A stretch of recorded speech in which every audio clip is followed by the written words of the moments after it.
성도 여러분들 안녕하십니까? 6월 15일 수요일입니다. 함께 하신 여러분들을 환영합니다. 저는 세리토스 교회를 섬기는 김유상입니다. 이제 기도하시고 시작하도록 하겠습니다. 하늘에 계신 아버지 하나님, 오늘도 우리에게 이 한날 생명을 허락하여 주시고 주님과 함께하며 생애할 수 있도록 인도하시니 감사드립니다. 우리의 삶이 어떠한 상황에 있든지 간에 주님이 우리와 함께하시며 우리를 지키신다고 하는 분명한 믿음이 우리 마음 가운데 살아있게 하시고 또 주님을 신뢰하며 주님의 약속을 늘 마음 가운데 새기며 살아갈 수 있는 저희들 되게 하여 주시옵소서. 이 아침에도 주님의 뜻을 찾으며 말씀을 펴고 주의 약속을 의지하여 간구하는 주의 백성들을 주님 기억하시고 그들의 삶에 역사하셔서 오늘도 주님이 살아계시며 우리에게 믿음의 승리를 가져다 주는 분이심을 경험할 수 있도록 인도하여 주시옵소서. 질병의 고통 가운데 있는 주의 백성들 보살펴 주시고 그들의 그 가녀린 탄원을 주님께서 들어주셔서 하나님의 능력 있는 약속의 손길을 다시 한번 경험할 수 있도록 도와주시고 어루만지시는 그 치유의 경험을 할 수 있도록 인도하여 주시옵소서.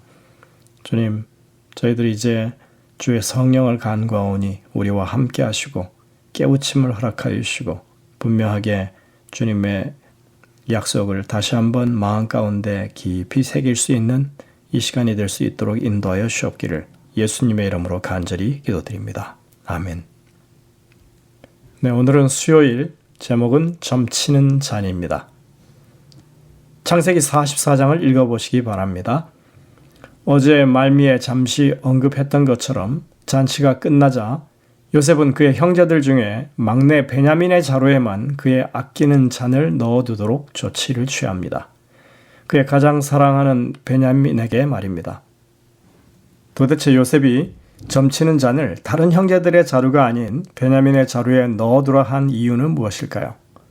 사실 오늘의 이야기는 이전 이야기와 평행을 이룹니다. 이전 경우에 곡식을 수령했을 때와 마찬가지로 요셉은 구체적인 지시를 통해서 다시 한번 형제들의 자루에 식량을 가득 채워줍니다. 그러나 이번에는 자신의 귀한 잔을 베냐민의 자루에 넣으라는 이상한 명령을 추가합니다. 그때나 지금이나 요셉은 분명한 의도를 가지고 지시를 했던 것입니다. 사건은 이전과는 다른 방향으로 흘러갑니다. 지난번에는 자루 속에서 돈을 발견했을 때 그 형제들이 베냐민을 데려오기 위해서 가나안으로 돌아갔지만 이번에는 그렇게 할 수가 없었습니다. 사실은 아무도 볼모로 잡혀있지 않은 상태였지만 그들은 이제 요셉을 만나기 위해 애굽으로 돌아가야만 했던 것입니다. 앞선 상황에서는 형제 모두가 그들의 자루에서 같은 것을 발견했지만 이번에는 베냐민의 자루에서만 요셉의 잔이 발견된 것입니다. 귀빈으로 대접을 받으면서 요셉의 잔에 손을 댈 수 있었던 베냐민은 이제 귀한 물건을 훔친 용의자로 지목되었습니다. 그는 감옥에 가야 했고 분명히 누명이었을지라도 그 대가를 치르지 않으면 안 되는 상황이었습니다. 성경에서는 그것을 단순한 은잔이라고 하지 않고 점치는 잔이라고 했습니다. 왜 그랬을까요? 요셉이 애굽에 살면서 이제는 점치는 일이 아주 자연스러워졌을까요? 점을 치다라고 하는 이 말은 히브리어로 나하쉬라고 하는 단어를 쓰는데 본래 뱀이 기어가면서 내는 소리를 가리키는 의성어입니다. 여기에서 속삭이다, 주문을 외우다라고 하는 의미가 파생되었다고 합니다. 말처럼 이것은 점이라고 하는 것이 사단적인 속성을 가졌다는 것을 말해줍니다. 애굽 사회에서는 술잔에 물을 채우고 악령에게 기도한 후에 물을 관찰하여 점을 치는 관습이 있었다고 전해집니다. 아무튼 이런 점치는 행위는 나중에 모세의 율법을 통해서 완전히 금기시 되었죠. 하나님이 결코 허용하시지 않으시는 행위였던 것입니다. 요셉은 하나님을 신실히 섬기는 사람으로서 그렇게 점치는 사람이 아니었습니다. 애굽 사람들을 시각에서 보자면 요셉이 워낙 꿈도 잘 맞추고 앞으로 일어날 일들에 대해서 너무나 정확하게 예언을 하는 사람이기 때문에 그가 점을 잘 치는 사람으로 인식되었을 수 있습니다. 그들이 통상 이해하는 방식으로 요셉의 유능함의 근원을 그런 식으로 묘사했을 수도 있는 것입니다. 그가 형제들을 시험하기 위해 점치는 잔을 이용했다고 해서 요셉이 그 능력을 믿었다고 하는 뜻은 아닙니다. 부자와 선지자 229쪽에 보면 이렇게 기록합니다. 요셉은 점치는 능력이 있다고 주장한 일이 결코 없었으나 그들로 하여금 그가 저희 생활의 비밀을 알 수 있었다는 것을 믿게 하고자 했다. 이렇게 기록하고 있습니다. 우리가 성경을 공부할 때 이 성경의 기록에 있어서 무엇이 중요한지를 잘 판단해야 그 중심적인 기별을 발견할 수 있습니다. 여기서 중요한 것은 그 잔이 요셉이 점을 치는 데 있어서 사용하던 잔이었느냐가 중요한 것이 아니라 요셉이 아끼는 소유물 중에 하나를 베냐민이 훔쳤다고 하는 것에 이 중요한 부분이 있다고 하는 것입니다. 요셉이 점치는 데 사용한다는 그 잔은 초자연적인 영역을 떠올리게 하기 위한 수단으로서 하나님을 향한 형제들의 죄책감을 일깨우기 위한 도구로 충분했던 것입니다. 하나님을 섬기는 그들에게 있어서 애굽의 치리자가 자신의 신과 교통을 위해 사용하는 잔이라고 하니까 일반 은잔과는 비교할 수 없는 잔이라 여길 수밖에 없었을 것입니다. 그 상황에서 요셉과 유다가 나누는 대화 가운데 우리는 그것을 확인할 수 있습니다. 요셉이 그들에게 이르되 너희가 어찌하여 이런 일을 행하였느냐? 나 같은 사람이 점을 잘 치는 줄을 너희가 알지 못하였느냐? 유다가 말하되 우리가 내 주께 무슨 말을 하오리이까? 무슨 설명을 하오리이까? 우리가 어떻게 우리의 정직함을 나타내리이까? 하나님이 종들의 죄악을 찾아내셨으니 우리와 이 잔이 발견된 자가 다 주의 노예가 되겠나이다.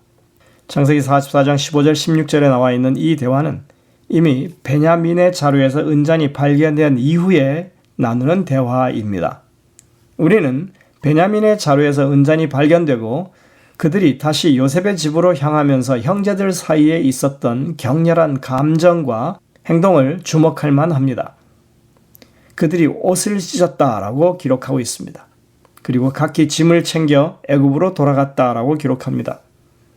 그들이 옷을 찢었다고 하는 그 부분은 그들이 아버지 야곱을 속여서 요셉이 짐승에게 잡혀 죽은 것처럼 말했을 때 야곱이 옷을 찢은 것과 같은 아픔을 그들이 느꼈다고 하는 것을 보여주는 표현입니다.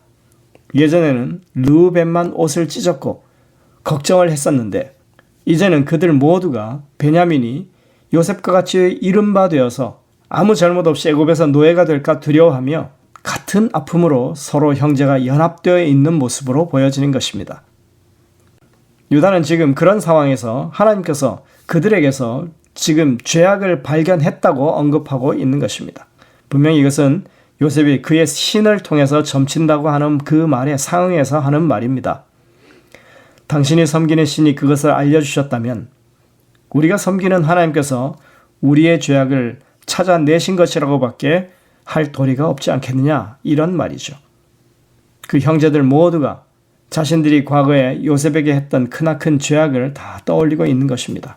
하나님께서 우리의 죄악을 찾아내서 이제 이렇게 벌을 주시는구나. 또 그렇게 귀한 잔을 훔쳤다면 유다는 그에 상응하는 가혹한 징벌이 주어지는 것이 당연하다고 말합니다. 그들은 이제 정말이지 심각한 위기에 봉착한 것입니다. 유다는 지금 잔을 훔친 자를 포함해서 11형제 모두가 다 요셉의 노예가 되는 것이 마땅할 것이라고 그 형벌의 정당성을 인정합니다. 그러자 요셉은 유다의 말을 가로막고 이렇게 말합니다. 그럴 필요가 없다. 잔이 나온 베냐민만 내 노예가 되면 된다. 여기서 우리는 요셉과 유다 사이에 벌어지는 구속사적인 논의, 구속사적인 의논을 볼 수 있습니다. 요셉이 그렇게 말하자 유다의 호소가 이어집니다. 아마도 요셉이 말을 가로막지 않았다면 유다는 우리 10형제가 다 노예가 될 터이니까 고향에 두고 온 아버지를 생각해서라도 베냐민만은 돌려보내달라고 간청하려 했을지 모르겠습니다. 그런데 요셉이 베냐민만이라고 그렇게 말하자 이제 유다는 범인으로 드러난 베냐민 대신 무죄한 자신을 노예로 삼고 베냐민만은 돌려보내달라고 호소하기 시작합니다. 그는 자신의 아비가 요셉을 잃고 얼마나 상심했는지 말하고 만약 이번에 이 베냐민마저 잃으면 그는 그 충격으로 돌아가실 것이 뻔하니까 제발 이 정상을 참작해달라고 유다는 이제 자신이 어떤 책임을 지고 내려왔는지 그것을 설명합니다. 주의 종이 내 아버지에게 아이를 담보하기를 내가 이를 아버지께로 데리고 돌아오지 아니하면 영영이 아버지께 죄짐을 지리이다 하였사오니 이제 주의 종으로 그 아이를 대신하여 머물러 있어 내 주의 종이 되게 하시고 그 아이는 그의 형제들과 함께 돌려보내소서. 그 아이가 나와 함께 가지 아니하면 내가 어찌 내 아버지에게로 올라갈 수 있으리이까.